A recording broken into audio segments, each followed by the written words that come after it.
Welcome to the Deep Dive, the show where we distill complex topics into clear, actionable understanding.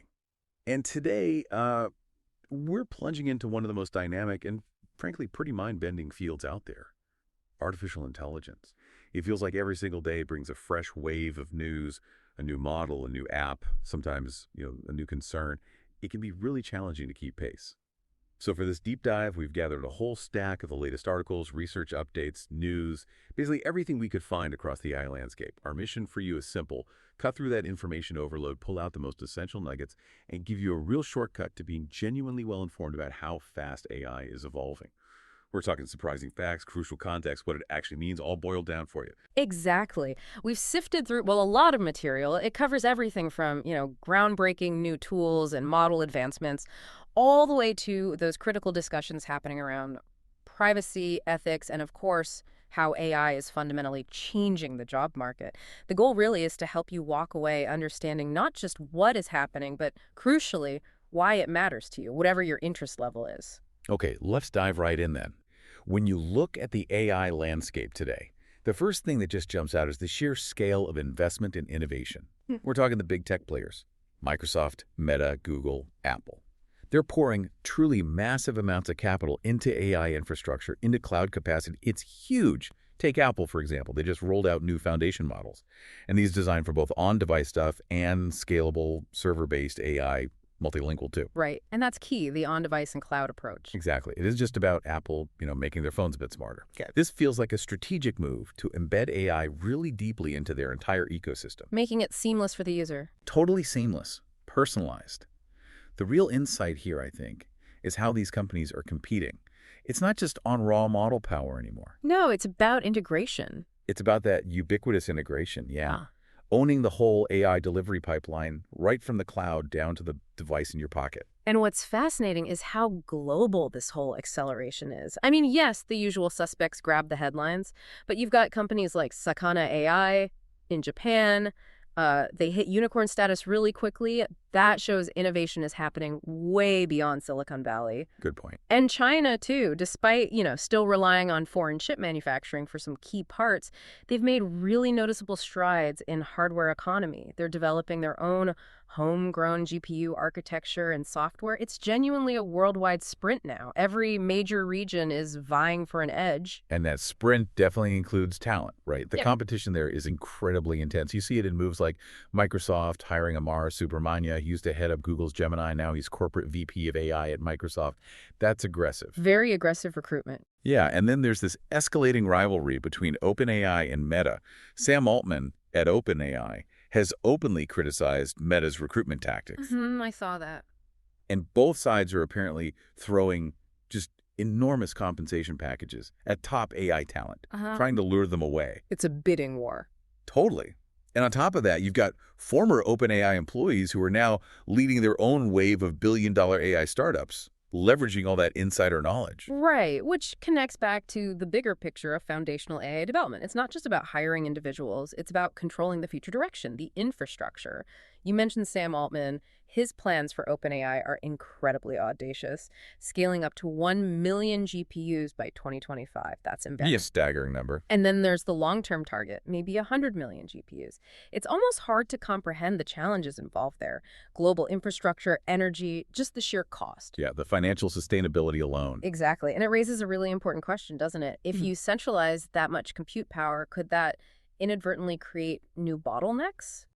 Or maybe even stifle innovation from smaller players down the line. It could fundamentally shape the competitive landscape. That's a critical point. And it makes perfect sense why OpenAI's chairman, Brett Taylor, is advising startups to focus on building applications on top of these big models. Right. Don't try to build the foundational model itself. Yeah, don't try and reinvent that wheel because the cost, the resources needed, they're just astronomical. Yeah. The barrier to entry for core model development is incredibly high now. For sure. And speaking of broad strategies, we should mention the White House. They've unveiled a pretty comprehensive AI action plan. It's designed to, accelerate innovation, strengthen the AI infrastructure in the U.S., and expand international leadership. And what are the key pillars there? There's a strong emphasis on open source tech, which is interesting, plus robust cybersecurity and export controls to maintain the U.S. edge. But okay, beyond all this investment in policy, what does it actually produce for people? This brings us to the really exciting part, I think. The flood of new AI tools that are genuinely changing how we work, how we create, enabling things we couldn't have dreamed of just a few years back. Yeah, the practical application side. Exactly. Yeah. Think about this idea of coding without coding. You've got tools now, like Anycoder. It lets users create and deploy applications using just plain everyday language. That's huge for accessibility. It really is. It democratizes software building, moving it beyond just traditional developers. And it's not just Anycoder. Look at Google Opal. It's another no-code AI platform. Lets anyone design and launch apps with simple language prompts, visual tools. It's pretty intuitive. Imagine the explosion of niche applications that could enable. Right. Empowering so many more people to bring ideas to life. And then on the creative side, the progress is just as stunning. We've got things like the WAN 2.2 Cinematic AI Toolkit, Runway's new Aleph video model. These are seriously extending creative possibilities for filmmakers, artists. Making high-end effects potentially more accessible. Exactly. And LTX Studio. This one lets you turn raw scripts directly into video scenes using simple prompts. You know, when I first read about that, turning scripts into video, I just thought back to all those hours struggling with video editing software. Yeah, painful memories. It really shows how far we've come. But it also makes you wonder about the creative process itself, doesn't it? It does. It's a powerful democratizer, like you said, but yeah, what does creativity mean when so much of the heavy lifting, the execution, is automated? It's an interesting question. And this flood of tools isn't just for, creatives or app builders. It's making AI research itself more accessible, too. Well, you've got tools like Scout, which provides really powerful filtering and notifications for new AI research papers, helps cut through the noise. That would be useful. There's so much published. Exactly. And Yupp AI lets you compare different AI models side by side, which is great for developers and researchers. Even small things like the big reorganization of the AI evaluation FAQ sounds minor, but it makes understanding benchmarks much easier for everyone. Well, things add up. They do. And beyond productivity, AI is even preserving history. Google DeepMind has this project called Aeneas AI. Oh, I read about that, the Roman inscriptions. That's the one. It's helping scholars reconstruct damaged inscriptions with remarkable accuracy, really connecting the past with cutting-edge future tech. It's quite amazing. And then there's education. You see things like 3 Blue 1 Brown visualizations, Welch Labs' new explainer videos. They're setting a really high bar for interactive machine learning education. Making complex topics understandable. Precisely. And there's even a free detailed book out there now with hands-on exercises in machine learning. Fantastic resource for anyone wanting to dive deeper. That's great to see. And healthcare, too. Virtual AI assistants are already saving doctors valuable time. Ant Group's AQ Health app that just surpassed 100 million users. Wow, 100 million. Yeah, it's clear AI is rapidly becoming this foundational layer across so many different parts of our lives. Which brings us nicely to the sort of the brain behind many of these applications we're talking about. Large language models, LLMs, we mentioned Apple earlier. Their new foundation models are designed specifically for both their devices and their cloud infrastructure. That signals even deeper integration into our everyday experience. Right, bridging that gap. And for people maybe worried about needing supercomputers at home, we're seeing really efficient models now. Things that don't need a GPU, like MOE models. That's a mixture of experts models. They're designed to be efficient because different parts specialize in different tasks. Making powerful AI more accessible locally. Exactly. Powerful local AI. Plus, there was a big open source release recently of code that lets people train robust 8 billion parameter models. Democratizing the research again. Yeah, opening up large-scale LM research to, more academics, the wider community. It's a significant step. And what's really fascinating under the hood is the continuous effort to refine and optimize these LLMs. It's not just about making them bigger. Right, making them better. Exactly. You have tools like MCPEval and GSPO offering better frameworks for benchmarking, and for RL-based optimization, that's reinforcement learning, using feedback to make training more stable, more accurate. Getting more reliable results. And you see models like Kimi K2 showing impressive zero-shot performance. Meaning it can do tasks it wasn't specifically trained for. Precisely. Shows amazing flexibility. But at the same time, even the top models still struggle with some basic visual perception tests, things humans find easy. Interesting paradox. It really is. It underscores both the incredibly rapid evolution and these deep, persistent alignment challenges with sort of human-level understanding and common sense. Yeah. And there's also been important discussion around RAG retrieval augmented generation. Vectara's CEO had some key insights clarifying its importance, debunking some myths about context windows, really helping shape how we effectively use these models. It's all about making these complex systems more robust, more reliable, and pushing what they can actually do. And you see the adoption happening fast. Look at Google's Gemini app in India, surged to 450 million monthly users. 450 million, that's incredible growth. It is, apparently boosted by free premium features for students and just rapid expansion. It's a massive testament to how quickly these models are being integrated and, frankly, embraced globally. No question. So, with all this incredible power, this rapid advancement, what does it all mean for us, for society? Because this speed brings with it a whole host of, let's say, broader implications and some pretty serious concerns that we absolutely need to talk about. The double-edged sword. Exactly.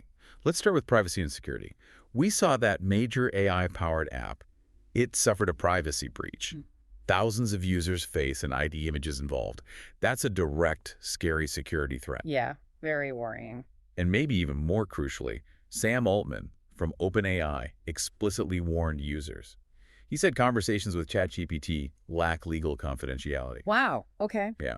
He said they could potentially be used as court evidence, his advice. Avoid sharing sensitive info until stronger privacy protections are actually in place. That's a pretty significant warning. It really is a major caveat. And on a darker note, cybercriminals are already exploiting Google's Gemini AI. They're using hidden prompts to trick it into revealing personal data, apparently targeting global travelers specifically. So the risks are evolving just as fast as the tech. Seems like it. Yeah. These incidents just highlight this ongoing struggle for trust, for data protection in this age of AI. Absolutely. Then you have the whole issue of deepfakes and misinformation. There's alarming research out now showing that the latest AI-generated deepfakes, they're nearly undetectable. Outpacing the detection tools we have. Yeah, they're outpacing current detection methods. Yeah. That raises really urgent concerns about, widespread misinformation, sophisticated cyber scams. It's getting genuinely hard to know what's real online. That's a fundamental challenge to trust. It is. And then let's look at the workforce transformation. AI is definitely reshaping the job market. It looks set to replace quite a few entry-level coding roles, which means developers need to shift focus towards more creative, complex problem-solving tasks. Moving up the value chain, so to speak. Kinda. The numbers tell a stark story, though. AI automation has already displaced over 80,000 tech workers in some reports. Wow. But the flip side is demand for AI skills is absolutely booming, even in non-tech fields. Sellers are averaging like $18,000 higher for roles requiring AI skills. Huge premium. And generative AI job postings. They're up something like 800% since just 2022. It's a massive shift in needed skills and the opportunities out there. Or real realignment. Definitely. And we're also seeing the emergence of these AI agents. These are far more autonomous than the assistants we're used to. Doing complex tasks independently. Yeah, complex goal-driven tasks, which sure streamlines workflows, but it raises serious questions about job displacement down the line and also about accountability. Who's responsible when an autonomous agent messes up? Good question. And even things like AI-powered job applications, they made hiring more efficient for companies, maybe? Right. But there are serious warnings about algorithmic bias creeping in and the critical need for transparency in how those hiring decisions are being made by the AI. Right. Fairness is a big concern there. And this brings us to the ethical and regulatory debates. They're constantly ongoing. You have policy discussions like the U.S. Kids Online Safety Act, KOSA, and its potential impact on digital anonymity. A complex balancing act. For sure. And over in the UK, Parliament is actively moving to ban AI tools that could enable child abuse. They want to criminalize the creation and distribution of those kinds of applications. A necessary step, sounds like. Yeah. And then there's the whole discussion around alleged ideological bias in AI. Sources we looked at mentioned things like Trump's executive orders targeting what he called woke AI, and that Google Gemini controversy, where the image generation had, well, issues. Google CEO Sundar Pichai himself admitted errors there and announced they were making improvements. Again, we're just reporting what the sources say here, aiming to convey the different viewpoints without endorsing any of them ourselves. Important clarification. And concerns also remain about the data these models are trained on, like the reliability of annotations in critical datasets, GQA, for example. XGQA again. It's often used for visual reasoning benchmarks. If the human-provided labels in that data aren't accurate or consistent, it really impacts how we evaluate the AI models built on it. Garbage in, garbage out, essentially. Right. The foundation matters. Exactly. That GQA point is crucial because the foundation of our evaluation affects everything built on top. And finally, on a really critical safety note, Google's Gemini CLI tool, that's their command line interface for developers, it recently caused catastrophic file loss for some users. It apparently misinterpreted a command. Oh, wow, that's bad. It's really bad. And it's reignited serious concerns about the reliability, the basic safety of these AI-assisted coding tools. It just highlights the need for incredibly robust safeguards as these tools get woven deeper into critical workflows. Absolutely. What an incredible deep dive, right? We've covered so much ground. We journeyed from those immense investments and the global talent wars fueling AI's growth, all the way to the exciting new tools making AI more accessible, more creative for potentially all of us. Yeah, the potential is huge. But we also spent quite a bit of time grappling with the challenges, the undeniable privacy breaches, the scary rise of undetectable deepfakes, the massive transformation happening in the job market, and these critical ethical and safety concerns that, frankly, demand our attention. Can't ignore the downsides. Definitely not. So this deep dive, it really aimed to give you a comprehensive but hopefully digestible overview of these super complex, super fast-moving topics, giving you the essential understanding, we hope, to navigate this new era we're entering. And maybe as we close, this whole discussion raises, I think, a really important question for all of us to consider.